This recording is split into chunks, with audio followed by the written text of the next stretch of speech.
السلام علیکم ورحمت الله وبرکاته.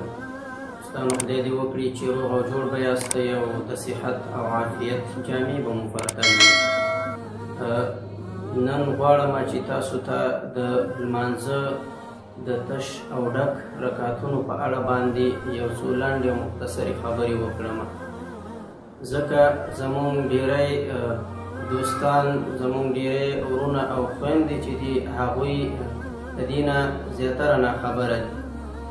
نو دا مې ضروره وګڼله چې د لمانځه د رکعتونو په اړه باندې لږ مختصره وینا وکړم.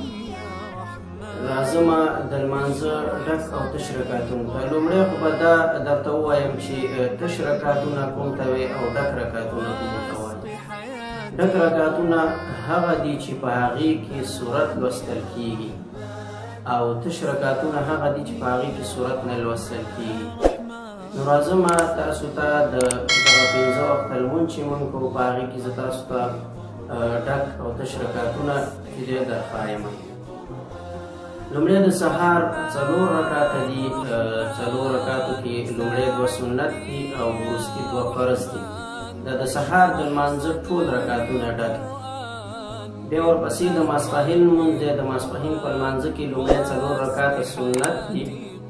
هغې سنتو کې دې کې هم 4 واړه ډک دي.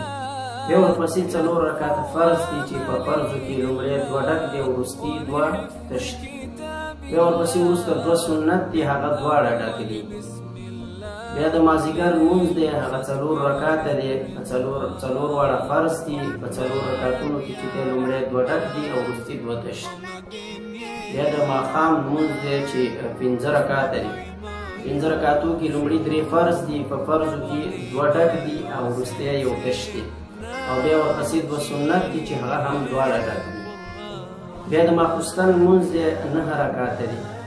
4 رکعته لومړي فرض دي. په فرضو کې لومړي 2 ډک دي او وروستي 2 تش دي. بیا ورپسې 2 سنت دي چې هغه دواړه ډک دي. بیا 3 وتر واجب دي، هغه 3 واړه هم ډک دي. نو دغه و د لمانځه ډک او تش رکعتونه. خدای دې وکړي چې تاسو یې په ښه غور او فکر سره واورئ او زده یې کړئ.